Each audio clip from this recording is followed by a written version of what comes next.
आज बाबा साहब अम्बेडकर जी का 68वां महापरिनिर्वाण दिन मतलब यहाँ मुंबई में हो रहा है। मुंबई में नहीं पूरे भारत में नहीं पूरे दुनिया में बाबा साहब अम्बेडकर जी की डेथ एनिवर्सरी जो है, महापरिनिर्वाण दिन जो है, ये दिन होता है और यहाँ लाखों की संख्या में लोग यहाँ पूरे देश भर से आते हैं। और आज बाबा साहब अम्बेडकर जी के संसद भवन में जो बाबा साहब की प्रतिमा है, स्टैच्यू है, वहां भी राष्ट्रपति से लेकर उपराष्ट्रपति, प्रधानमंत्री, लोकसभा के स्पीकर है, बहुत सारे मिनिस्टर है, मेंबर ऑफ पार्लियामेंट है, विरोधी दल के भी नेता लोग हैं, ऐसे कई लोग और अम्बेडकरी जनता बड़ी संख्या में वो आती है। और आज बाबा साहब को अभिवादन करके मैं यहाँ पहुंचा हूं और मैं हर साल दिल्ली में भी रहता हूं और यहाँ भी चैत्य भूमि के लिए मैं इसलिए आता हूं कि बाबा साहब अम्बेडकर ना होते तो हमारा क्या होता। बाबा साहब अम्बेडकर जी ने हमें जगाया है, बाबा साहब अम्बेडकर जी ने हमें प्रेरणा दी है और बाबा साहब अम्बेडकर जी का जो विचार है, जय भीम का जो विचार है, उस विचार को लेकर हम आगे बढ़ रहे हैं।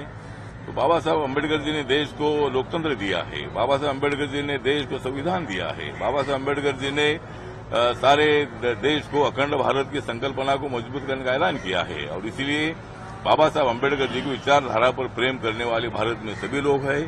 और मैं इतना बताना चाहता हूं कि बाबा साहब का संविधान हर एक को मंजूर होना ही चाहिए। नरेंद्र मोदी जी बाबा साहब अम्बेडकर का संविधान मजबूत कर रहे हैं और संविधान को माथा टेककर उन्होंने शपथ लिए है और हर बार वो संविधान की बात करते हैं, लेकिन उनके ऊपर आरोप लगाने का जो प्रयत्न होता है ये बिल्कुल बेबुनियाद है और संविधान को राजनीति में नहीं लाना चाहिए। संविधान तो सबका संविधान है, सत्ताधारी पार्टी का संविधान है, अपोजिशन का संविधान है, वोटर्स का संविधान है और देश हर नागरिक का संविधान है।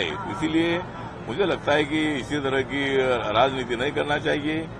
और कल मतलब जो शपथ ग्रहण हुआ है इसमें महाराष्ट्र में संविधान को बदला जाएगा, इसी तरह का प्रचार महाविकास आघाड़ी की तरफ जो हुआ था, लेकिन जनता ने उसको नकारा है। जनता ने मतलब हमारे महायुति को बहुत सारा वोट दिया है, हमारे अपेक्षा से भी ज्यादा 65.39% वोटिंग यहाँ महाराष्ट्र में हुआ।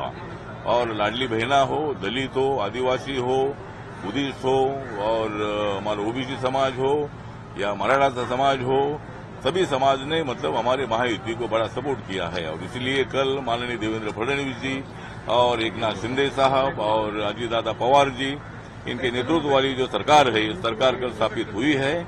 और ये सरकार महाराष्ट्र को मजबूत करने के लिए, महाराष्ट्र के हर व्यक्ति को न्याय देने के लिए, चाहे हिंदू हो, मुसलमान हो या सिख हो, ईसाई हो, बुद्धिस्ट हो, कोई भी जाति धर्म का आदमी हो, सबको न्याय देने के लिए हमारी सरकार काम करती रहेगी। किसान हो, झोपड़पट्टी का आदमी हो, गरीब आदमी हो, मजदूर हो, सबके लिए न्याय देने का काम माननीय देवेंद्र फडणवीस जी की सरकार करेगी, ऐसा मुझे पूरा विश्वास है। और हमारे दलितों के जो सवाल है इसके तरफ भी ज्यादा से ज्यादा सरकार की तरफ से ध्यान दिया जाएगा और महाराष्ट्र का विकास करने के लिए नरेंद्र मोदी जी के नेतृत्व में हम महाराष्ट्र को नंबर 1 पर लाने का प्रयत्न करेंगे।